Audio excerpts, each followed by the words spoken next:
Hey, it's Jeffrey Craner letting you know that we have another Welcome to Night Vale live stream coming up on Thursday, December 17th. It's a double feature of the holiday-ish stories, All Smiles Eve and A Bloodstone Carol. We've written some fun new material for this event, so celebrate All Smiles Eve with Kevin and revel in the classic tale of The Bloodstone Carol with Cecil.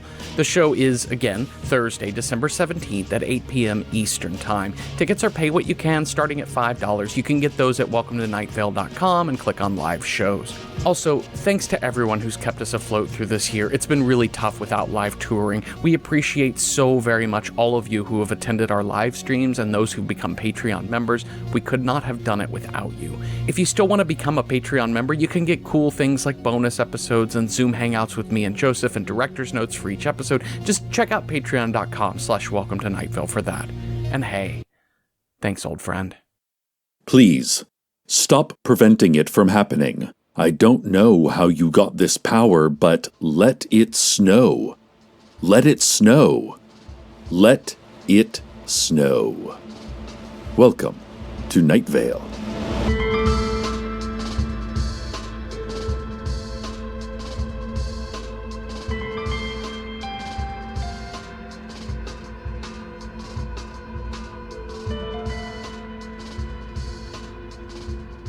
Well, this is extraordinary.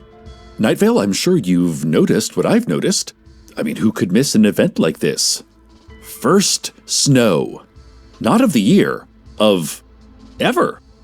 This is the first snowfall in recorded Night Vale history. Wow, look at it.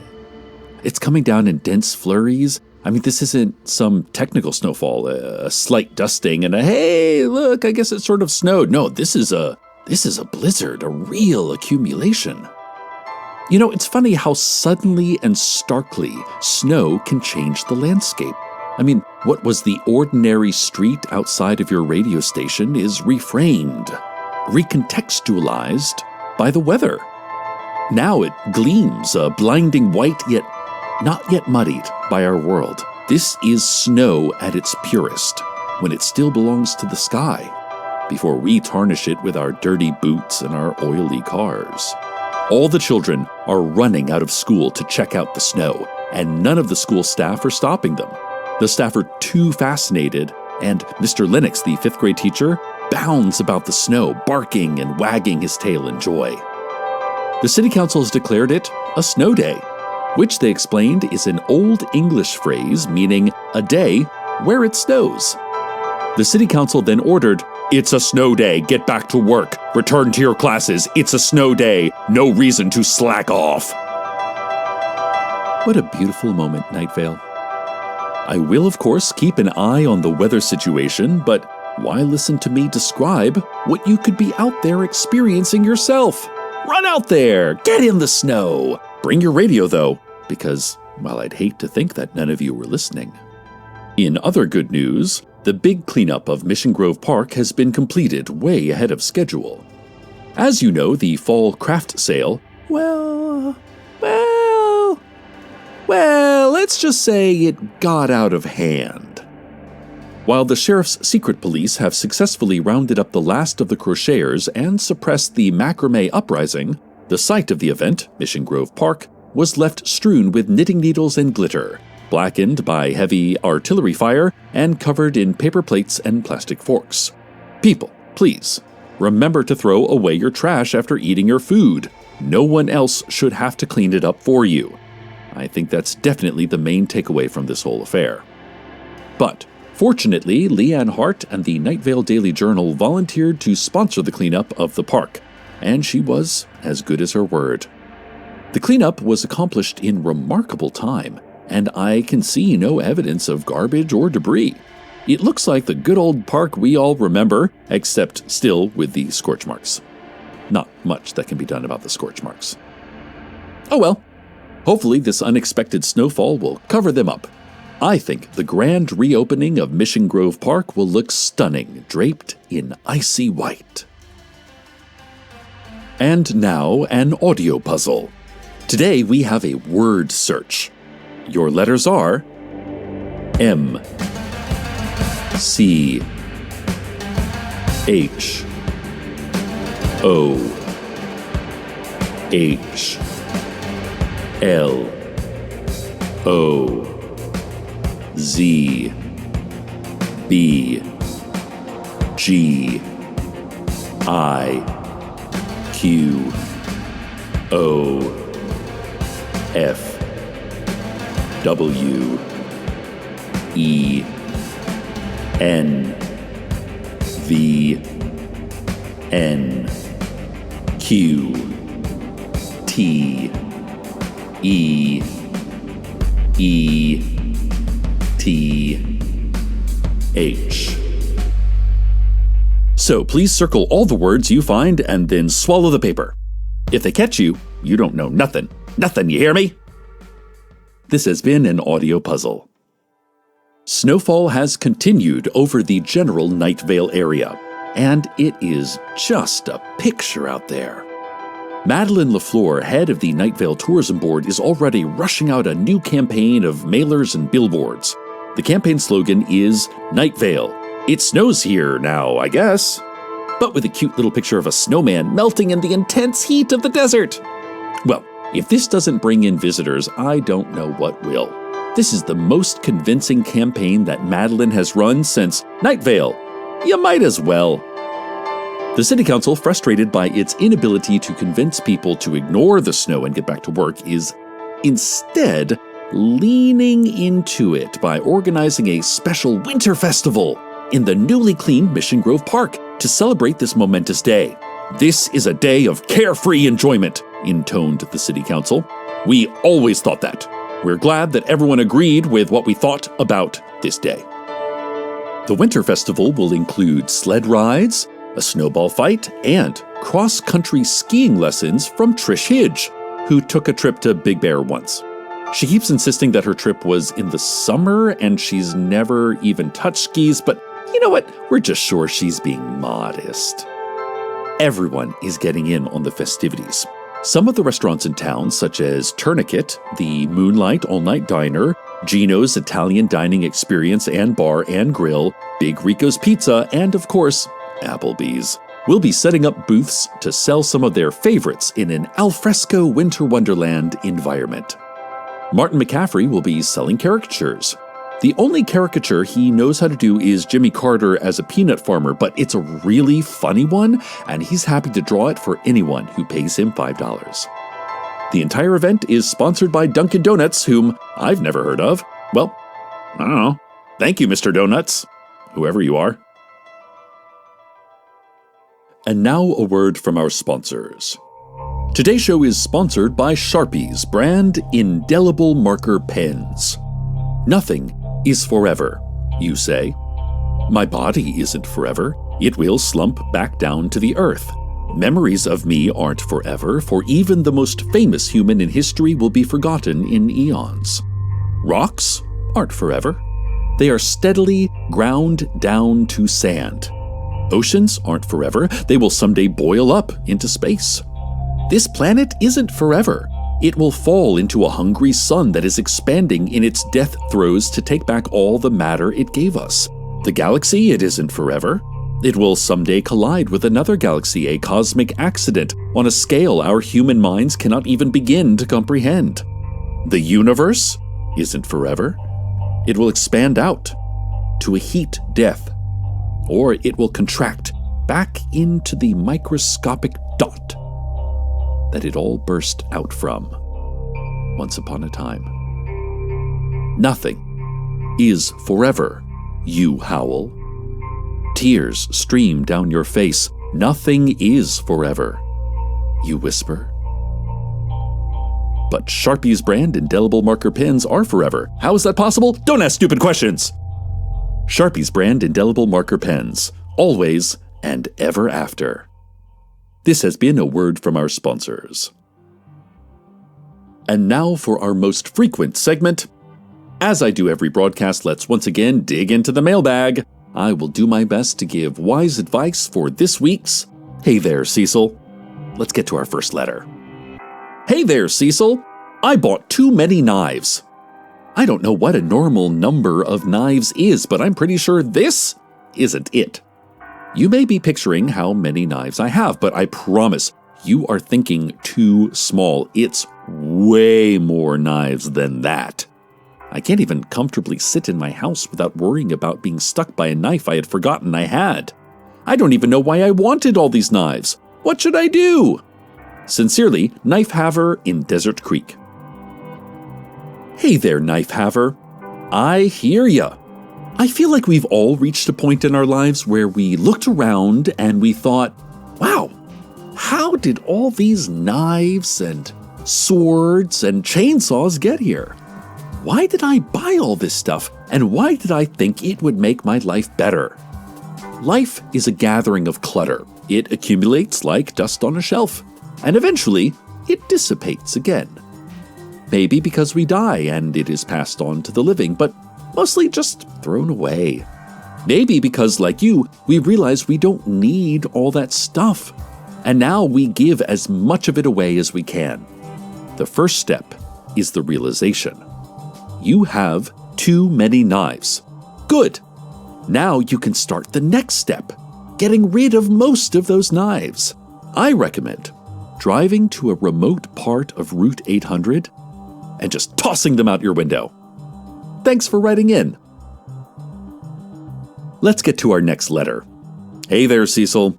I'm a little bit at a loss as to what to do next. I graduated high school last year, and I didn't bother applying to any colleges because I already had a good career going. The specifics don't matter, but what I do is run a heavily armed teen militia that protects our town from outsiders. Except I'm worried that this isn't actually the career I want for the long term, and now it feels too late to do anything else. Maybe I should have applied to college, or traveled abroad, or something else. But now I feel lost, and I feel too young to be lost. What should I do? Sincerely, Book Lover in Old Town. Hey there, book lover.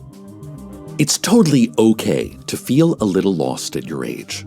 In fact, it would be a little unusual not to. I mean, we are all in such a hurry to get to where we're going, to figure out who we are, to become who we will become. But all of that takes time, and there are no shortcuts. You are waiting right now for your real life to begin, and most of us go through a time like that. Just know that almost everyone comes out the other end. The waiting isn't forever. Don't rush the rest of your life. You have the whole rest of your life for that. And finally, hey there, Cecil. After a long time away, I've returned to Night Vale, and I've been trying to reestablish my barbering business. People are mostly pretty nice, but I feel a little insecure. No. I can't read any more of this. I know who you are. Vile, vile Telly! You will not get advice from me, not after what you did to my darling Carlos's hair. No more letters today. We are no longer giving out the mailing address, as we already have enough questions to give advice for the next several decades. So if you're waiting to know what to do in a situation, just tough it out for a little bit. We will get to you eventually, hopefully within your natural lifespan. Oh man, it has been so hard sitting here in my booth watching the falling snow outside. You know what? This is a once-in-a-lifetime opportunity, and I just can't sit here while it happens. I'll see you all at the Winter Festival. Save me a hot apple cider and a sled ride. While I go out into the first snowfall Night Vale has ever seen, know that all of us are out there together celebrating. Let's find out what's going on with the weather.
maps to get you lost. Feel the frost, feel the sad heartbreaks I dream.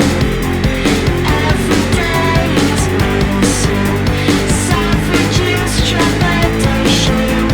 Modern fear. Follow the safety of you. Take out the things that harm you. Feed your soul, keep clean your shoes. Modern fear. Ghost stories around the fire, random attacks and gunfire. You feel your nerves like live wire. It brings you higher, it brings you higher.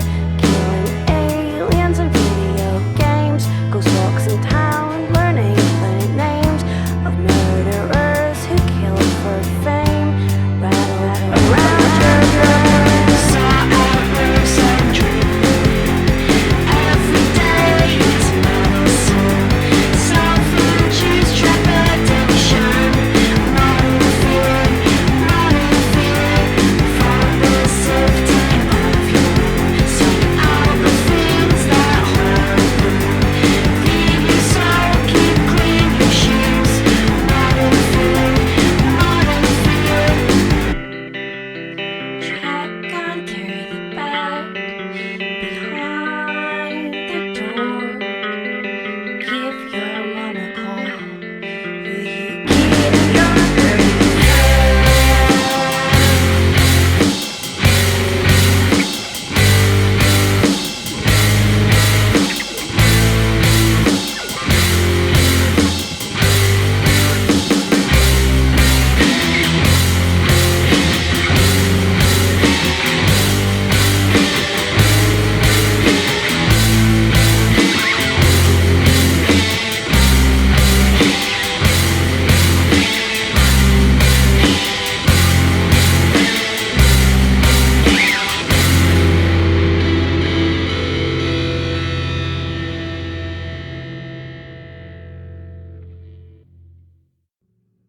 I am back, listeners, from the Winter Festival.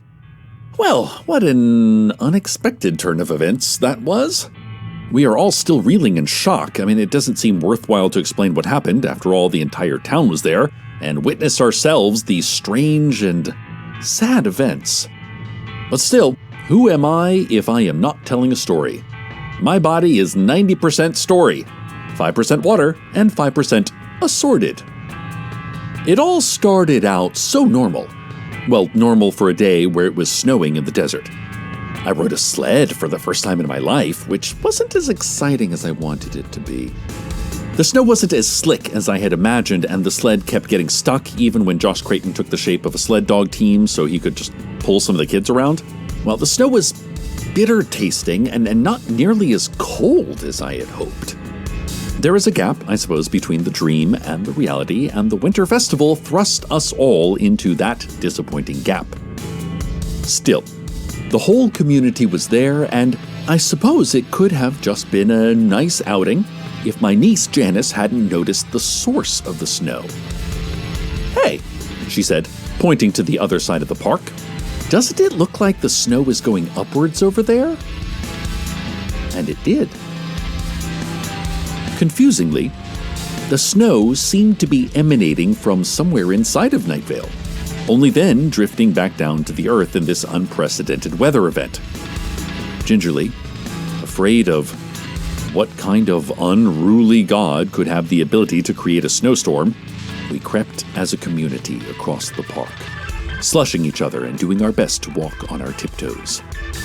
And in this way, we arrived at the vacant lot out back of the Ralphs, which is where we found Leanne Hart, standing next to a gigantic bonfire of trash. She turned to see us staring. "What?" she said, moving a little as if to hide with her body the towering pyre. And it seems that Leanne Hart had cleaned up the trash from Mission Grove Park by merely just shoveling it into a nearby vacant lot and then lighting it aflame. There had been so much trash, and the fire had grown so large that ash had started to drift over the surrounding area, and it was this which we all had mistaken for snow. It was only then that we noticed how much we were coughing, how much our eyes stung from the smoke, and what was falling from the sky did not resemble in any way, except shape and color, our understanding of snow. Without speaking, we started to drift away, a little embarrassed, and a bit disappointed. The magic of the day had been burned as surely as the trash that Leanne stood next to, continuing to shout, What are you all staring at?" as we glumly dispersed to our homes and schools and workplaces. And so here I am.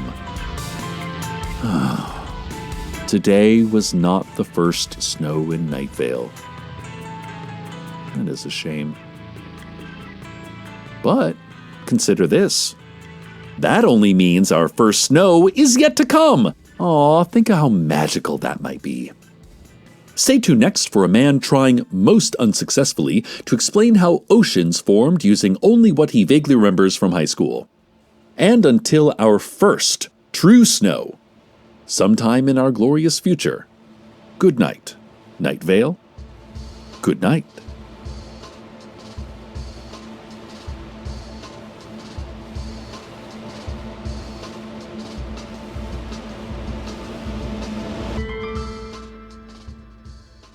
Welcome to Night Vale is a production of Night Vale Presents. It is written by Joseph Fink and Jeffrey Craner and produced by Disparition. The voice of Night Vale is Cecil Baldwin. Original music by Disparition. All of it can be found at disparition.bandcamp.com. This episode's weather was Modern Fear by Marble Season.